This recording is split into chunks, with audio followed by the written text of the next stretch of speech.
វីដេអូនេះសូមផ្ដាំផ្ញើដល់បងប្អូនដែលជាសិស្សានុសិស្ស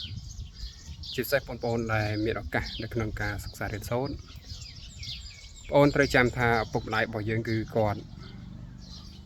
ប្រឹងប្រែងហើយគាត់ពិបាកខ្លាំងណាស់នៅក្នុងការរកស៊ីចិញ្ចឹមបីបាច់ថែរក្សាយើង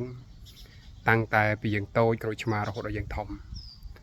ម្ល៉េះហើយបើសិនជាករណីបងប្អូនមានឱកាសនៅក្នុងការរៀនសូត្រពេលដែលគាត់ផ្ដល់ឱកាសនេះយើងបងប្អូនគួរតែខិតខំប្រឹងប្រែងរៀនសូត្រឲ្យបានខ្លាំងក្លាជាទីបំផុតអញ្ចឹងនៅក្នុងបច្ចុប្បន្ននេះយើងឃើញថាក្មេងៗភាគច្រើនគឺគាត់ស្រួលខាងពេកនៅពេលដែលគាត់ស្រួលខាងពេកគឺគាត់អត់យល់ពីតម្លៃលុយដែលឪពុកម្ដាយខំរយគាត់ទេអញ្ចឹងធ្វើឲ្យគាត់បាទដូចជាមិនអើពើមិនសូវខ្វាយខ្វល់ជាមួយនឹងការសិក្សារៀនសូត្រ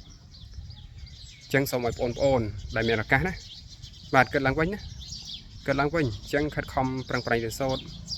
ដើម្បីជួយសង្គមជាតិរបស់យើងប្រទេសជាតិមួយនេះគឺត្រូវការ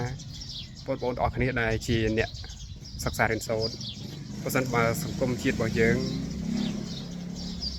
យុវជនរបស់យើងជាយុវជនដែលពេលលាអាវ៉ាសែជាយុវជនដែលញៀនថ្នាំសេពគ្រឿងស្រវឹង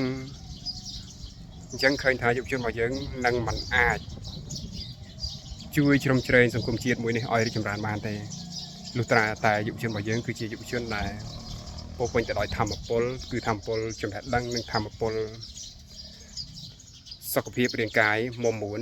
ទៅប្រទេសជាតិមួយនេះរីកចម្រើនបានអញ្ចឹងអរគុណបាទសង្ឃឹមថាបងប្អូនដែលបានលើវីដេអូនេះបានស្ដាប់វីដេអូនេះសូមគិតគូរឡើងវិញបាទអរគុណជាថ្មីម្ដងទៀត